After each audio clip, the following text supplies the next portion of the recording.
En Côte d'Ivoire, les entreprises publiques jouent un rôle clé dans le développement économique et social. Elles représentent des moteurs de croissance et de créateurs d'emplois. Mais avant 2017, leur gestion était entravée par des défis structurels majeurs. Pour trouver une solution à cette situation, des réformes ont été engagées entre 2017 et 2025. Ces réformes ont transformé le portefeuille de l'État en un modèle de performance et de gouvernance. Quelles sont ces réformes et quels sont les résultats obtenus? C'est un voyage en 3 étapes avec des pauses pour parler de mesures, d'impact et de défis. Allons donc au cœur de cette révolution pour la bonne marche de nos entreprises. Mesdames et messieurs, bonsoir. Bienvenue dans la Côte d'Ivoire en marche.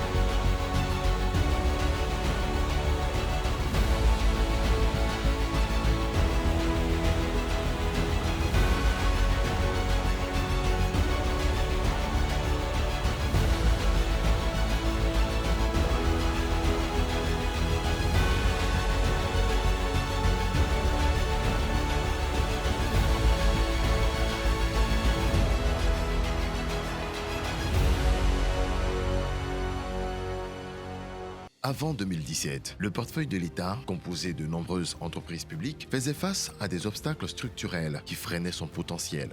Le cadre juridique, basé sur des lois de 1997, était obsolète et inadapté aux réalités économiques modernes. Les entreprises publiques, qu'il s'agisse de sociétés dans l'énergie, les transports ou l'agro-industrie, étaient gérées sans objectif de performance clair. Le suivi était indifférencié, ne tenant pas compte des spécificités de chaque entreprise.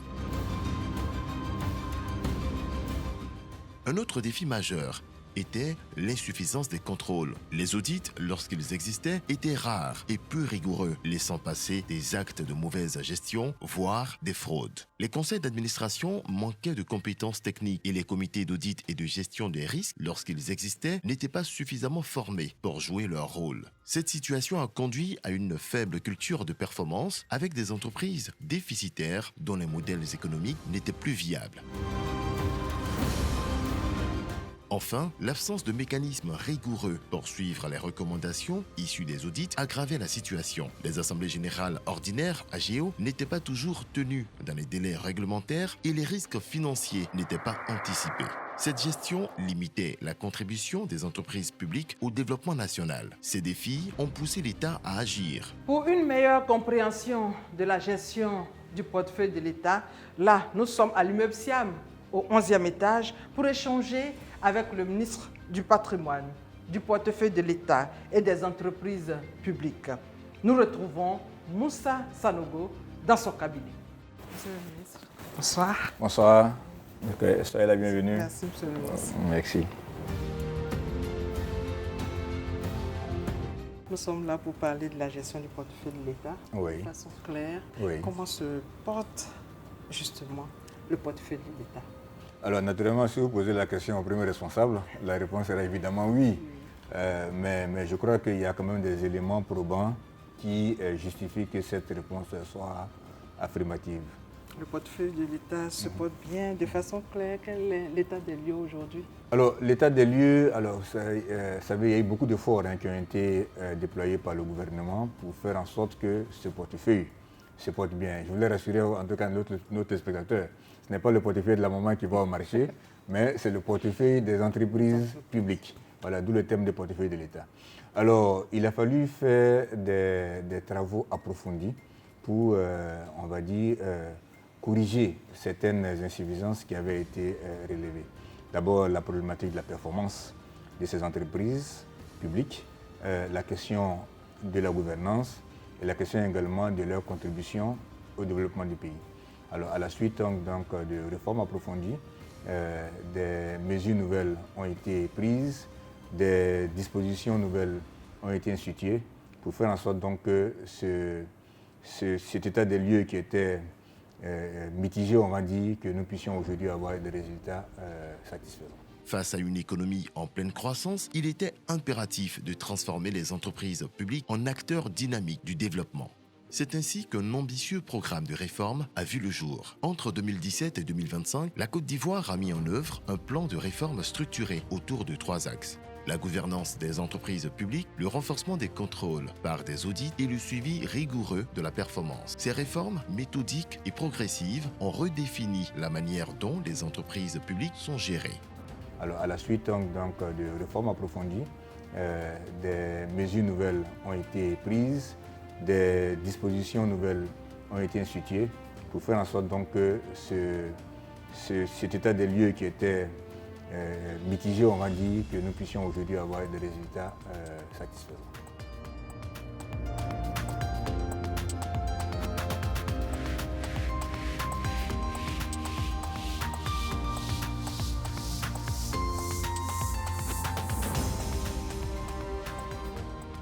Le premier pilier des réformes concerne la gouvernance. Dès 2019, l'État a investi dans la professionnalisation des acteurs clés des entreprises publiques. Pas moins de 452 administrateurs, 61 directeurs généraux et directeurs généraux adjoints ont suivi des formations pour renforcer leurs compétences en gestion et en stratégie. Sur le plan culturel, ces formations ont permis à juste titre de développer une culture de gouvernance axée sur l'anticipation des risques. Voilà, donc ça c'est très important, parce que quand on est dans l'anticipation, on permet justement de mettre en place des dispositifs qui permettent de mitiger les risques et d'assurer un meilleur pilotage. Ces formations ont permis de doter les responsables d'outils modernes pour piloter les entreprises dans un environnement économique complexe. Des efforts importants ont été déployés pour faire en sorte déjà que nous ayons un meilleur pilotage des entreprises. Meilleur pilotage, ça veut dire instituer un principe de reporting périodique pour s'assurer que les résultats, les variables de suivi ont une évolution régulière et nous permettent donc d'avoir de bonnes capacités d'anticipation pour éviter qu'une crise dans une entreprise puisse nous conduire dans une situation un peu difficile. Un des fleurons de ces initiatives est le certificat des administrateurs de sociétés publiques, CASP, un programme conçu pour renforcer les capacités des administrateurs représentant l'État dans les conseils d'administration des sociétés d'État, des sociétés à participation financière publique majoritaire et des sociétés contrôlées par l'État. Le certificat des administrateurs des sociétés publiques a donné l'opportunité à l'INATSI de former à ce jour près de 650 administrateurs des sociétés publiques dans tous les secteurs d'activité, que ce soit dans les médias, dans la transformation, dans les infrastructures et bien d'autres éléments. Au cours de cette période de formation, donc de ces saisons, nous avons engagé au début, en 2019, 8 experts. Voilà. Et progressivement, en tenant compte des mutations et des nouvelles donnes qui bousculent la gouvernance des entreprises, nous nous sommes adaptés et nous avons augmenté le nombre d'experts. À ce jour, nous sommes à 15 experts locaux et internationaux qui interviennent sur le programme à divers niveaux et qui permettent donc aux administrateurs d'actualiser leurs connaissances, de monter en compétences en ce qui concerne la gouvernance de ces entreprises. Lancé en collaboration avec la Direction générale du portefeuille de l'État, DGPE, le CASP a connu 3 éditions marquantes. La première entre 2019 et 2020, la deuxième de 2022 à 2023 et la troisième tenue du 10 mars au 28 mai 2025 à Abidjan.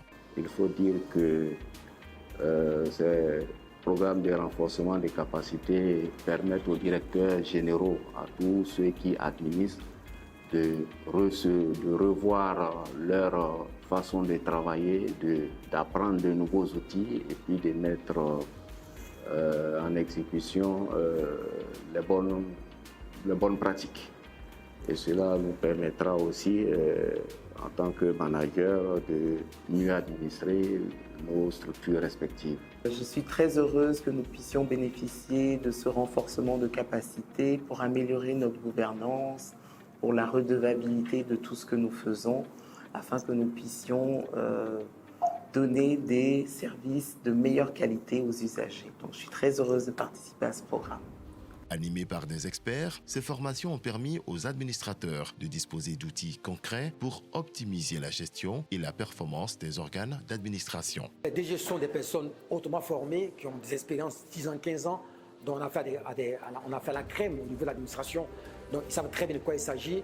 J'ai juste apporté des éléments pour les aider à mieux gérer l'administration, mais surtout à faire en sorte que les règles, la transparence et notamment l'efficacité soient mises en exécution.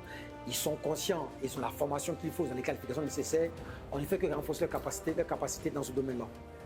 Dans cette dynamique de renforcement des compétences, l'Institut national des administrateurs de Côte d'Ivoire, INAD-CI, créé le 9 avril 2013 à Abidjan, joue un rôle central. Notre mission, c'est de professionnaliser le métier d'administrateur. Et à cet effet, nous organisons des formations, des sessions d'information et nous créons des cadres d'échange entre les administrateurs pour qu'ils échangent entre eux les bonnes pratiques de gouvernance. Né de la volonté de dirigeants d'entreprises et d'organisations professionnelles, l'INAD-CI s'est imposé comme une référence dans la professionnalisation du métier d'administrateur en promouvant les bonnes pratiques de gouvernance et de responsabilité sociétale des entreprises. Pour accompagner cette montée en compétences, des outils pratiques ont été développés. Des lois annotées pour clarifier le cadre juridique, un guide de gouvernance des entreprises publiques publié en 2024 et des livrets explicatifs pour diffuser de bonnes pratiques. Ces outils ont permis d'harmoniser les pratiques et de promouvoir la transparence. En 2021, une innovation majeure a été introduite, la lettre de mission. L'introduction de la lettre de mission est salutaire et cela se voit par les performances des entreprises d'État et les croissances que nous observons données par ces entreprises-là et la bonne santé de l'économie et notre économie. Le ministère a apporté beaucoup dans l'amélioration de la marche des sociétés d'État. Ces documents, signés entre les directeurs généraux et les conseils d'administration, fixent des objectifs clairs et des responsabilités précises, renforçant ainsi l'alignement stratégique. La même année, le prix d'excellence de la gouvernance et de la performance a été créé pour récompenser les entreprises publiques les plus performantes et encourager l'émulation. En 2024, l'Office ivoirien des chargeurs, OIC, a été distingué par le Super Prix d'excellence, une reconnaissance de ses efforts en matière de gouvernance et de performance. Pour l'OIC recevoir un prix d'excellence, surtout de la bonne gouvernance initiée par le ministre en charge des entreprises publiques, est une fierté pour nous. Une très grande fierté pour l'ensemble du personnel et même également pour les membres de notre conseil d'administration. Ce prix nous a permis, en début de l'année 2025, au niveau de l'OIC, de décliner une nouvelle vision pour l'entreprise. Et à travers, cette fois-ci, la mise en place d'un nouveau plan stratégique de développement quinquennal qui va couvrir la période allant de 2025 à 2029. Et à travers ce nouveau plan stratégique de développement, nous voulons faire de l'Office ivoirien des chargeurs un véritable catalyseur d'une logistique nationale moderne et durable au profit, sinon au service des chargeurs de Côte d'Ivoire. En 2023, la nomination d'administrateurs indépendants dans le conseil d'administration a marqué une nouvelle étape vers la transparence et l'indépendance dans la prise de décision. L'administrateur indépendant ou le conseil d'administration dans son ensemble doit veiller à entretenir des rapports avec la direction générale et les autres directeurs, pour amener toujours l'équipe à aller dans le sens de l'atteinte des objectifs. Mais c'est surtout également les débats constructifs qui ont lieu au niveau du conseil d'administration qui permettent de prendre des décisions dans le sens de l'amélioration des performances de la société. Enfin, des évaluations des conseils d'administration menées par auto-évaluation et par des cabinets spécialisés ont permis d'identifier les forces et les faiblesses de la gouvernance pour une amélioration continue. Le deuxième axe de réforme porte sur le renforcement des contrôles. Nous allons également travailler à faire en sorte que la direction générale du portefeuille de l'État, qui est la structure, qui est un peu le bras technique du ministère, soit davantage renforcée. Parce que les questions de suivi d'entreprise publique sont des questions pointues. Donc il y a besoin qu'on ait des gens de qualité, qu'ils aient des outils de qualité qui font en sorte qu'in fine, on ait un résultat de qualité qui permet d'améliorer les conditions de vie des populations. Dès 2018, l'État a introduit une approche innovante, la modulation des audits en fonction des critères de risque ou d'inactivité des entreprises. Cette méthode a permis de concentrer les efforts sur les structures les plus vulnérables, optimisant ainsi les réformes et améliorant l'efficacité des audits. De façon périodique, les entreprises sont auditées, mais il faut rassurer les Ivoiriens. Un audit est un acte de gestion, ce n'est pas un acte de police. C'est pour faire en sorte qu'on améliore les performances donc, de l'entreprise. Donc, c'est quelquefois qu'on dit on a envoyé une mission d'audit, alors ça veut dire qu'il y a des situations graves qui se passent. Non, c'est quelque chose de normal dans la vie d'une entreprise. En 2022, les comités d'audit et de gestion des risques, CAGR, ont été évalués pour mesurer leur efficacité. La modulation de l'audit est un principe qui a été introduit en 2019 pour améliorer l'efficacité des audits dans les entreprises publiques. Alors, comme je disais, la DGPE gère en fait tout le portefeuille de l'État. Il gère plus de 80 entreprises. Donc, la vraie question, c'est comment est-ce qu'on audite 80 entreprises de manière efficace et au moindre coût. Donc, pour ce faire, en fait, la DGPE et le gouvernement, ils ont défini un certain nombre de critères pour pouvoir sélectionner les entreprises qui doivent être auditées. Il y a des critères qui sont liés au déficit budgétaire, donc c'est à l'exécution du budget. Et donc, s'il y a des entreprises qui présentent des déséquilibres budgétaires au bout de 2 années, à ce moment-là, il y a une alerte et il faut qu'on regarde ce qui se passe. Et s'il y a une entreprise aussi publique qui a un endettement qui est trop important, là aussi, il y a une alerte, il faut qu'on regarde ce qui se passe pour savoir si, à la fin de la journée, l'entreprise elle-même peut supporter en fait cet endettement-là, ou est-ce qu'à un moment donné, il faudrait que l'État intervienne pour aider l'entreprise à se redresser et à respecter les engagements qu'elle aurait pris. Le troisième axe, le suivi de la performance, a transformé la manière dont les entreprises publiques rendent des comptes. En 2021, des contrats de performance de seconde génération ont été signés entre l'État et les entreprises publiques, fixant des objectifs mesurables et ambitieux. Ces contrats sont suivis trimestriellement avec une attention particulière aux risques financiers et budgétaires. Ce contrat de performance nous aura permis, avec l'État, d'arrêter des objectifs qui soient mesurables. Ce sont des objectifs mesurables et qui aboutissent également, bien évidemment, à des indicateurs de performance. Indicateurs de performance aussi bien au plan financier, au plan opérationnel et au plan économique. Donc tout cela aura également permis de définir les engagements réciproques entre l'État et le port. Peut-être qu'on viendra un peu plus tard sur ces engagements-là.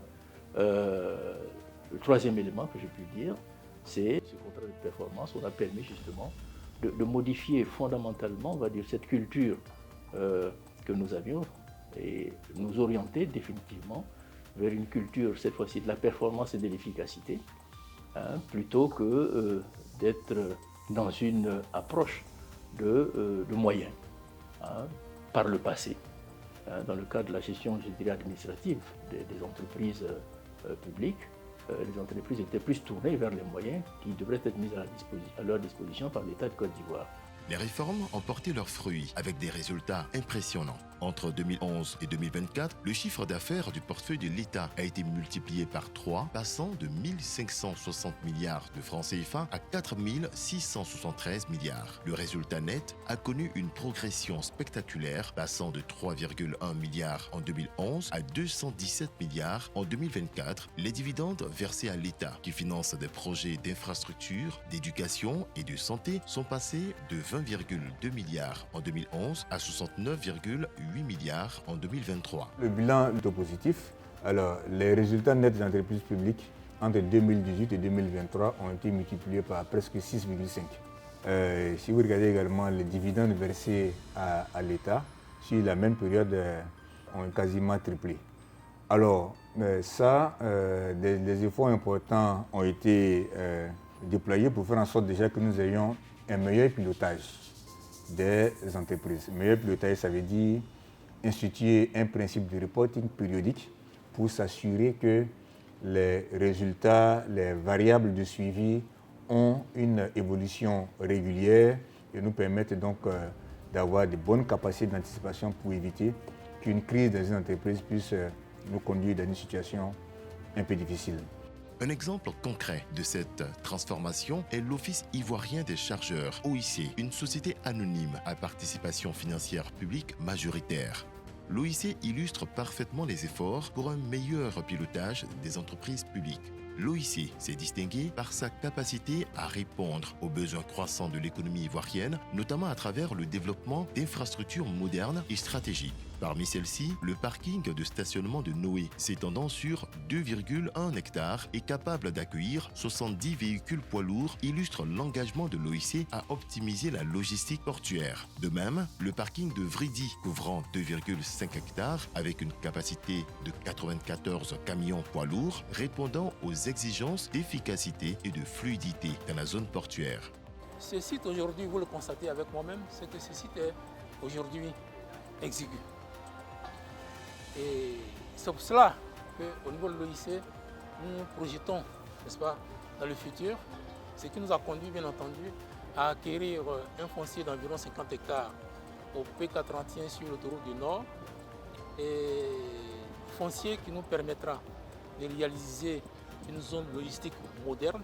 Ce complexe, structuré en plusieurs zones fonctionnelles, intégrera des infrastructures modernes dédiées au stationnement des camions, à l'entreposage des marchandises et à la maîtrise des opérations logistiques terrestres. En fluidifiant les activités portuaires et en optimisant la logistique dans la ville d'Abidjan, ce projet positionne l'OIC comme un acteur clé de la compétitivité économique de la Côte d'Ivoire. En 8 ans, de 2017 à 2025, la Côte d'Ivoire a transformé son portefeuille d'État en un modèle de performance, de transparence et de gouvernance. Grâce à des réformes audacieuses, des administrateurs formés, des audits rigoureux et un suivi strict des performances, les entreprises publiques sont devenues des acteurs clés du développement national. Les chiffres parlent d'eux-mêmes. Un chiffre d'affaires multiplié par 3, des dividendes records et une gouvernance modernisée. On se permet de rêver d'avoir un portefeuille grand, de rêver d'avoir un portefeuille performant, de rêver d'avoir un portefeuille qui fait, on va dire, hisser le drapeau ivoirien haut et que chacun, aussi bien dans la sous-région que plus globalement sur le continent, puisse reconnaître la qualité du travail que nous faisons.